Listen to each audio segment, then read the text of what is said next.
Are we doing it again? Okay, great. No. And Fallon will be my assistant in Yes, I'd love to iMovie. be.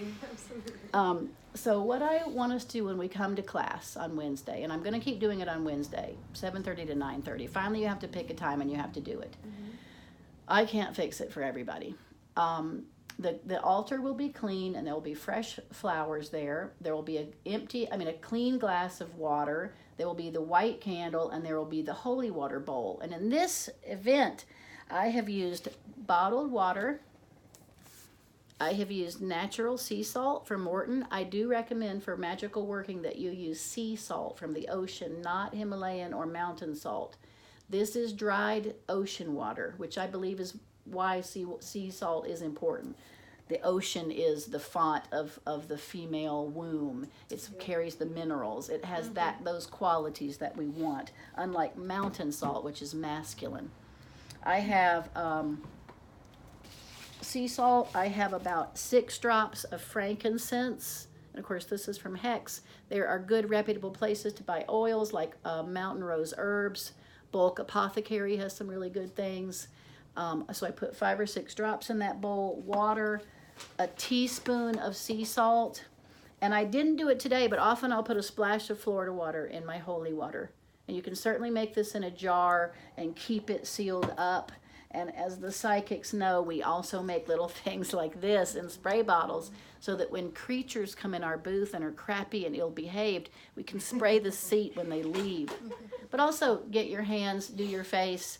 You know, I usually put it at the back of my neck and like sometimes just between people and other things, I want to like clean the slate and reground myself and clean myself up. So in this case, that bowl of water is there, or holy water. So I want us to come in to class clear-minded and clean and peaceful and breathing, because we owe it to the group to show up in proper way.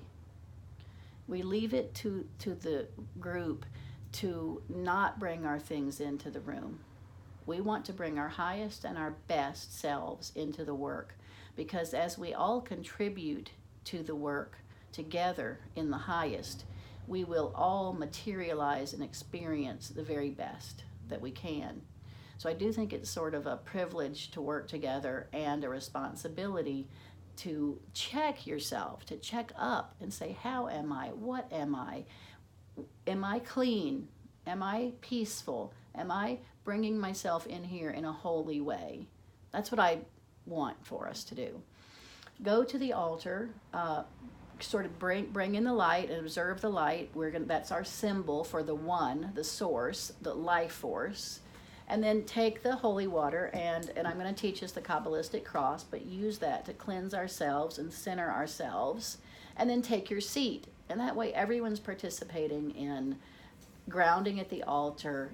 Basically, you're getting a blessing and a healing when you participate at the altar. And you are connecting to the group, because we'll keep thinking about it that way. Then, so we're all here, and we will start with the Kabbalistic cross and the middle pillar exercise, and we're going to do those and vibrate those together, kind of like we were in a church service. I got this idea from Kanye West.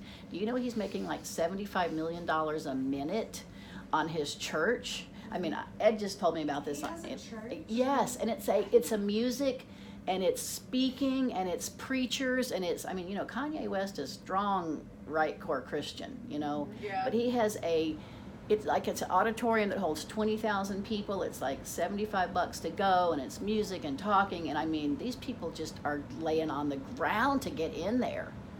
So I thought, well, damn, if Kanye can do it, so can I. You got that right. So, oh my God. what my message was about that was, we don't have any churches. We don't have any place to go work. We don't have any fellowship or communion, because most of us are not happy with organized religion, and we don't feel comfortable with the people, and we don't want to go do it. But the yearning to like connect and be healed and care about your fellow man is really still there. So by working together, I think that we can kind of do that do that or achieve that.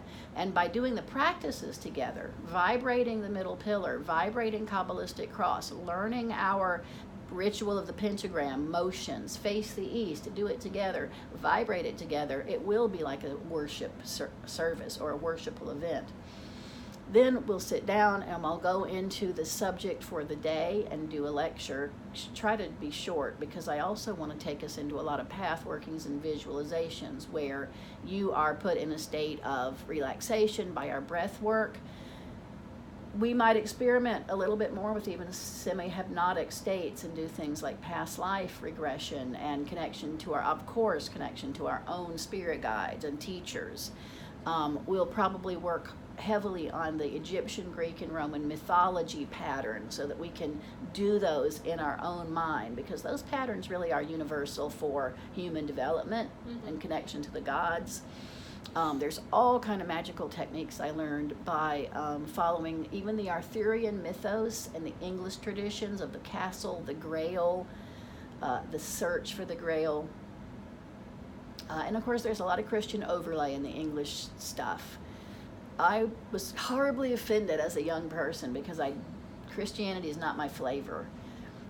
But it's old, it's sun god religion. Christianity is the birth and the life and the resurrection of the sun. It's very ancient, pagan, of the land, of the mother, etc. And I think it really works in a very universal way. And it's not hard for Christians. I think Christians can really ease into the Western mystery traditions very comfortably because it's not offensive to their basic pattern. Freemasonry, Rosicrucianism, go well with a Christian pattern or any pagan pattern. Any Egyptian, Greek, or Roman nature cycle pattern is going to work for us. You know, as long as you keep your symbology strong and you do your meditation and you stick to whatever your correspondences are. If Jupiter is going to be purple for you, it needs to stay purple for you.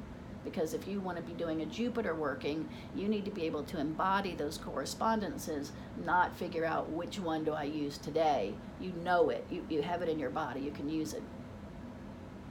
So I'm going to stick to those classic patterns. I think that's going to work for everyone and be okay. So then we're having a short lecture, path working and meditations, where we do things together and include chants, prayer work, ritual, gesture, movement in the space. And then the assignment, which will be your journals, and I'll tell you about those 2 journals in just a minute. And a closing prayer that we'll do together, and then the light will go out and everyone will go away, and we won't drink bourbon all night. Not every week. Sometimes we'll do it, okay?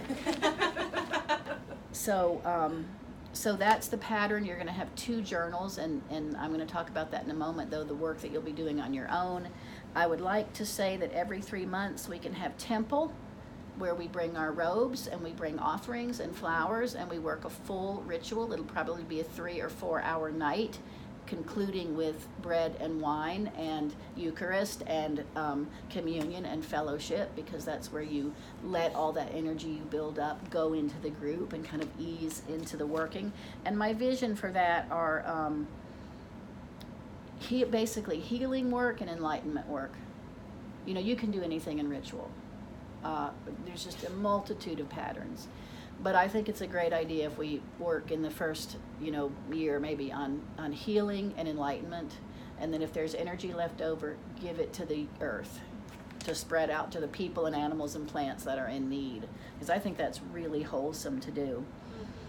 And then along with temple work, you'll be doing exciting things like making your own robe and getting your wand and your black-handled knife and your cords and memorizing certain things and learning that in this ritual your role is going to be the keeper of the east, and these are your colors and this is your lines and this is what your role is. When everyone learns their role and we practice it and then you actually perform the entire ritual without stopping, the color of this room and the temperature is going to change, and your personal experience about where you go and what you do is going to be palatable. It's going to be right in front of you, and I will guarantee that you all have that experience because I know how to make it happen through training.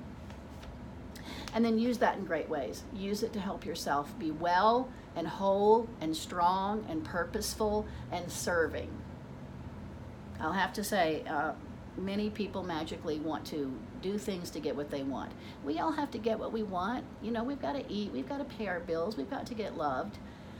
But if that's your only motivation, it is going to really be painful in the end of your life. You'll be lonely and frozen and sick, and nobody will like you. So my recommendation is get over your ego a little bit, help everybody else out, and you'll be so well off. You can tell people who are doing great occult work by their lives. They're beautiful, they're happy, they're well, they're enthusiastic, they wake up excited, they have friends that love them, they're good with their family members, they're really authentically living the way they want to live. And you can really see that. And you can see when it's not the case too.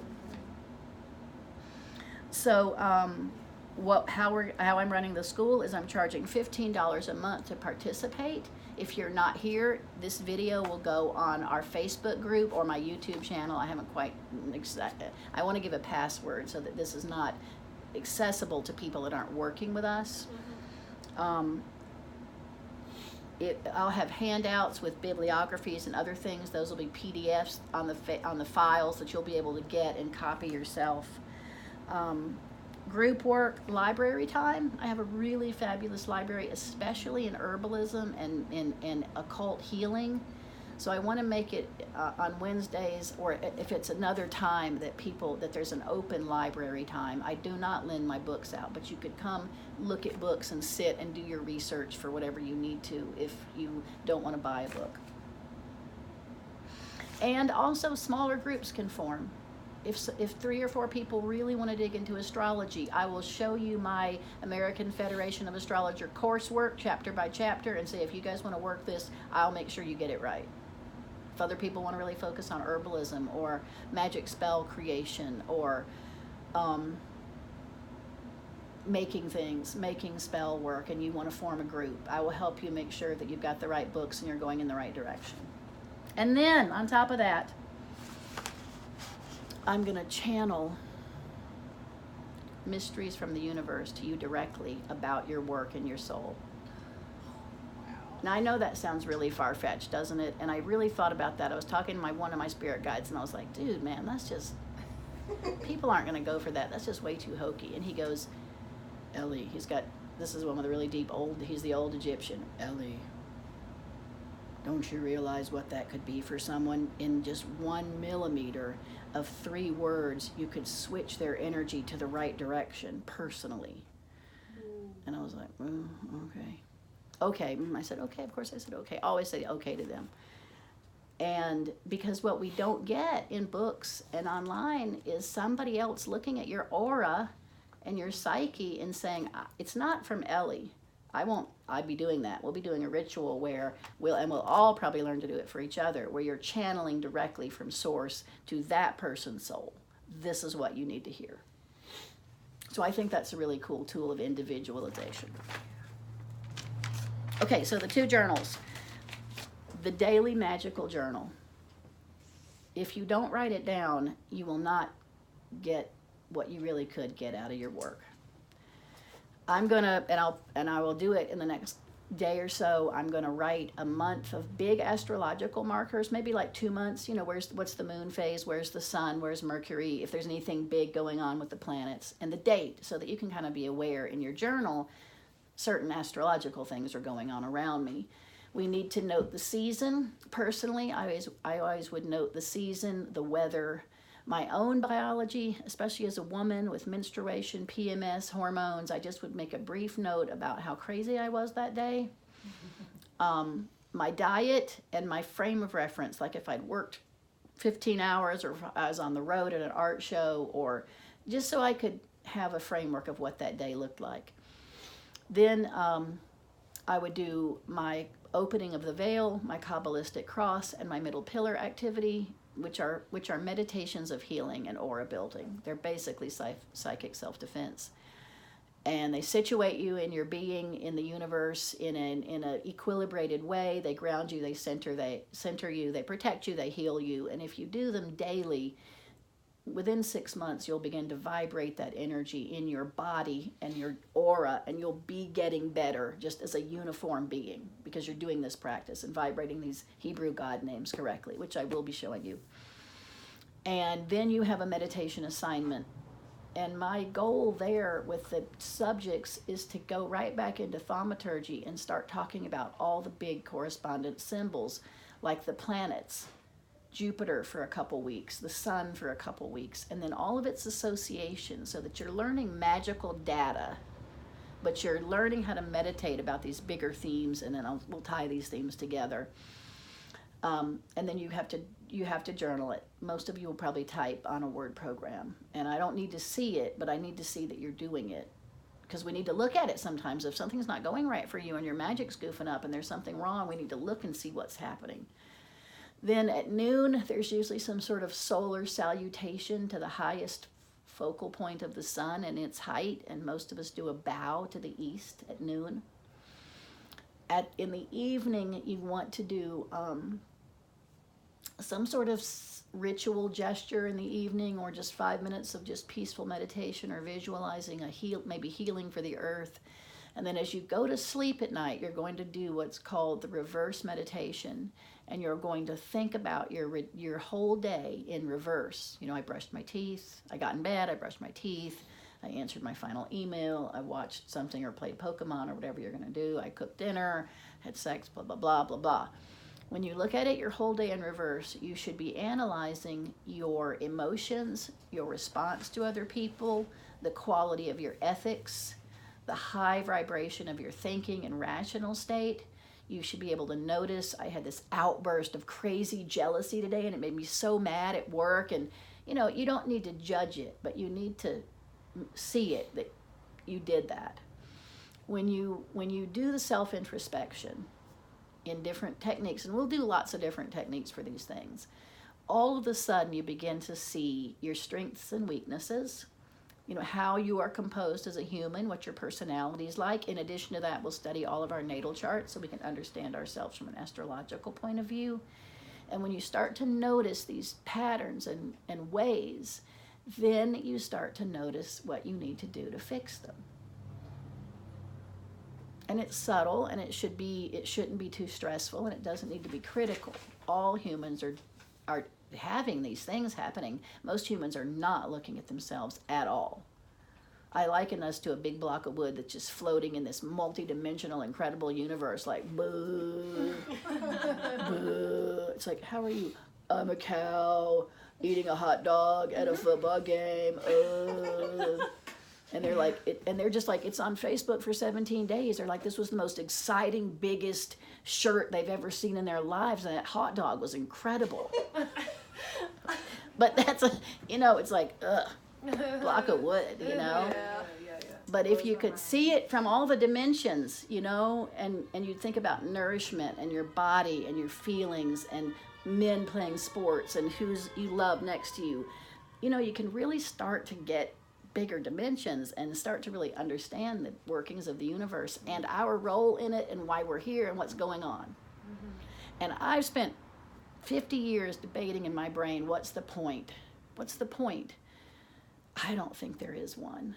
I don't think there's some big old God in the sky that said, hey, I'm going to make this deal. This will be funny for me to watch for eternity. No. I think life is process. I think the universe is change. I think everything matters. I think every atom and thought matters equally, and none of it probably does, you know, if you want to look at the big scheme of things. But from our perspective, we can have a much better, magnificent life in the Garden of Eden or not. Buddha says life is suffering.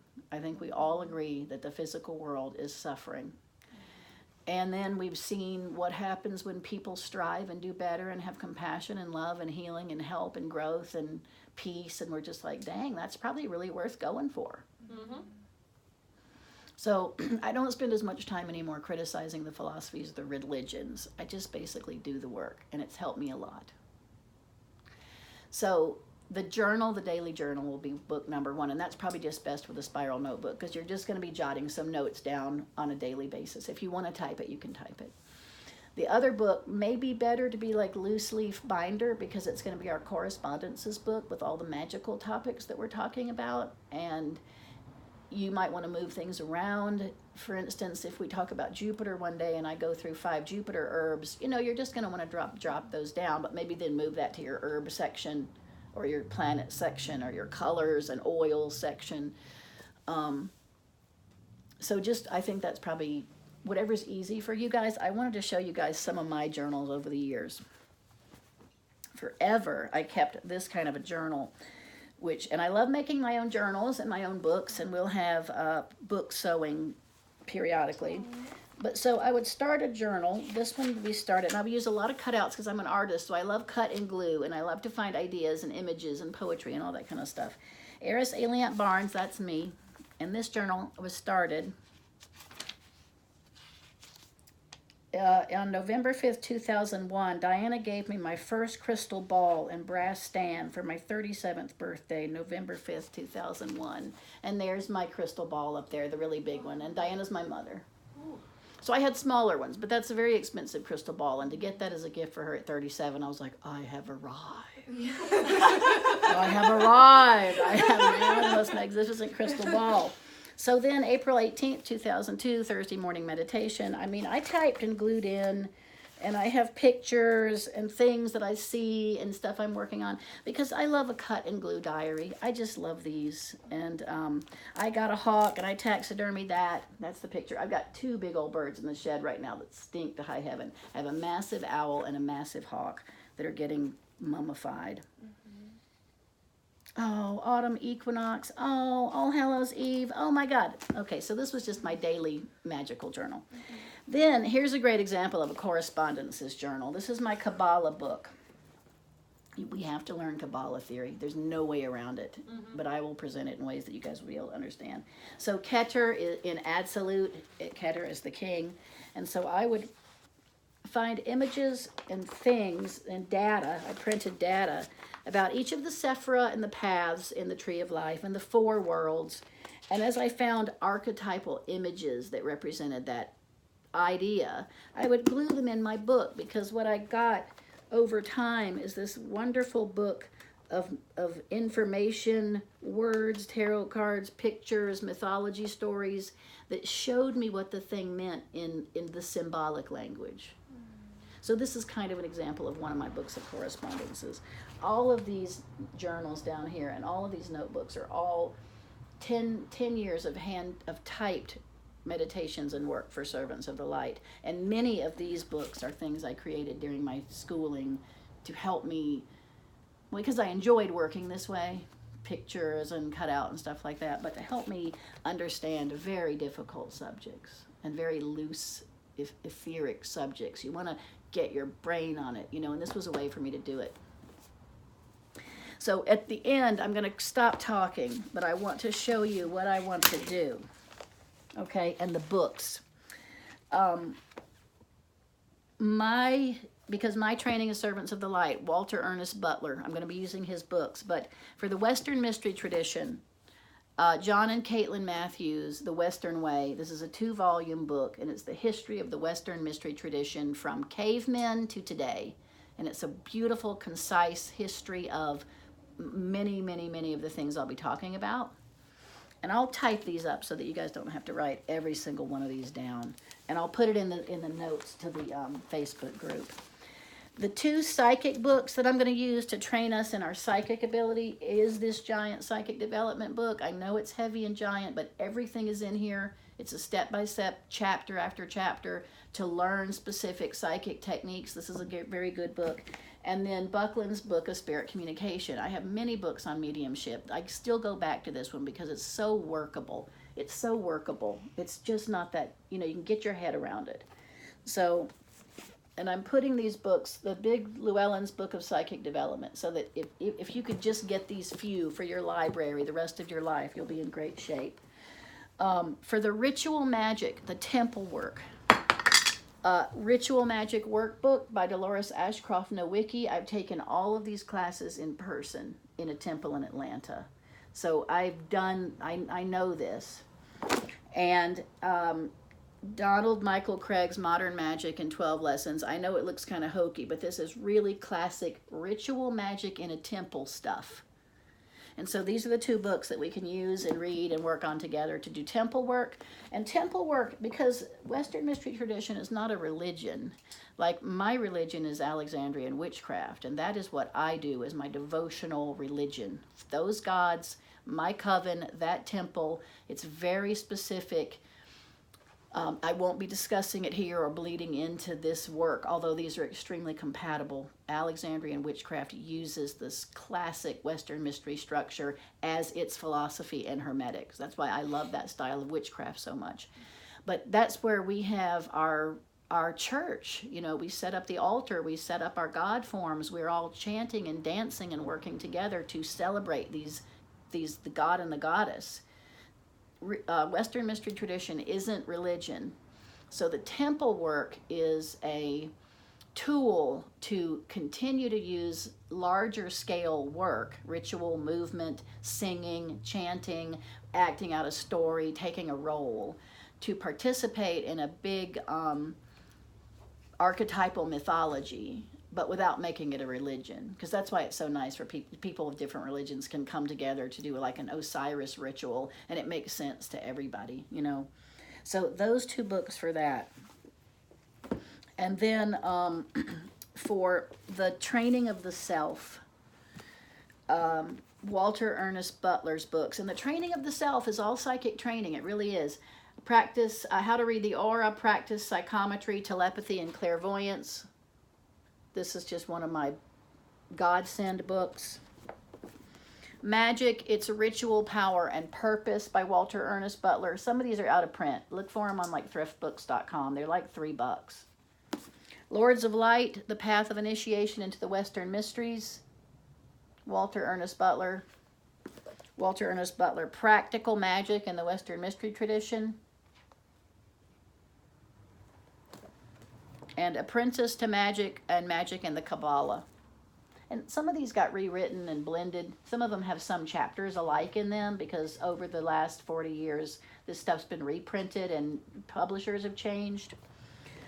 J.H. Brennan is a best friend of Dolores Ashcroft Nowicki. Astral Doorways. This is a great book on how to move your mind around the dimensions and how to safely go through barriers, doors, pathways, how to recognize where you are, how to get back home. And then this is, I love this book. Josephine McCarthy is an Irish occultist. She has a new school online called Quaria, and she is was born with crazy wicked psychic ability, like mediumship like nobody's business. This book, The Exorcist Handbook, will tell you everything you will run into in the other planes and who they are and how they function and what you need to do to not get entangled with something, how to set your barriers.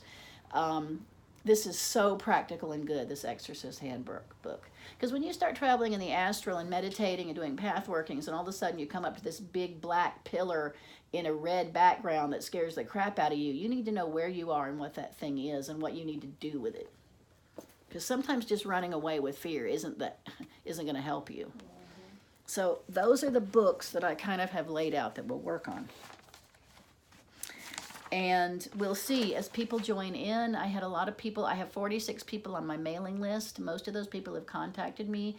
About half of them don't live here, so they want to watch the video. But they could, if you set up your light and your little glass of water and your flowers in your home, you can go to that spot and do the ritual along with the video. If we start psychically sending them messages, they can link and connect with us.